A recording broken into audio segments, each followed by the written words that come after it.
Talvez você devesse gastar menos tempo indo à igreja e ouvindo pregações e mais tempo mergulhado na palavra de Deus e buscando ter intimidade com Cristo Jesus. Sabe, eu fui uma pessoa que colocava muito pastores, líderes, igrejas no local quase que de idolatria.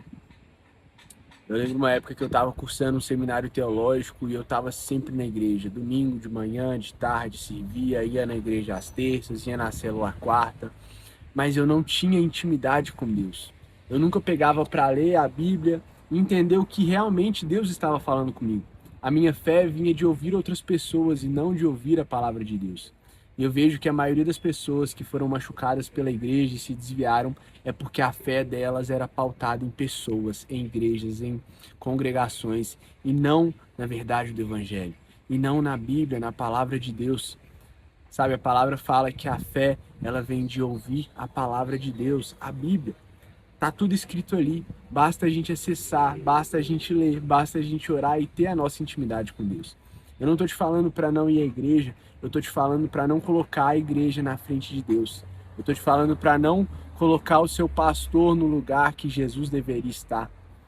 Nessa época que eu ia nesse seminário teológico, era a época que eu mais ia na igreja e ainda assim se tornou o momento mais escuro da minha vida e em que eu mais me tornei distante de Cristo, em que minha vida realmente afundou, porque eu colocava essas pessoas no local que elas não deveriam estar. Eu não tinha intimidade, eu não tinha comunhão com Deus, mas eu idolatrava o pastor, eu idolatrava a igreja, eu estava sempre ali, ouvindo o que eles me falavam.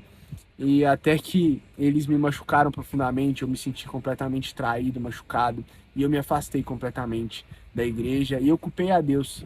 Eu achei que Deus estava fazendo aquilo comigo, eu achei que Deus não me amava, que Ele não se importava, e eu entrei numa posição de odiar a Deus, de rejeitar a Deus.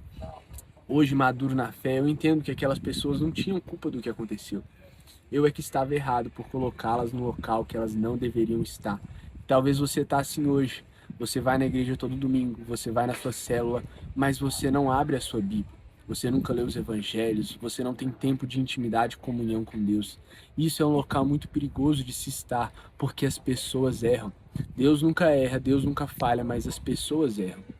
Talvez o seu pastor erre com você um dia, e se sua fé está baseada no que ele te fala, em quem ele é, isso vai te afastar de Deus. Talvez alguém da igreja te machuque, e aí, você vai culpar Deus e vai se afastar, ou você está firmado na rocha que é Jesus e nada te abalaria? É também muito perigoso porque a palavra fala que virão falsos profetas, lobos disfarçados de ovelhas, pregando ensinamentos contrários, distorcidos,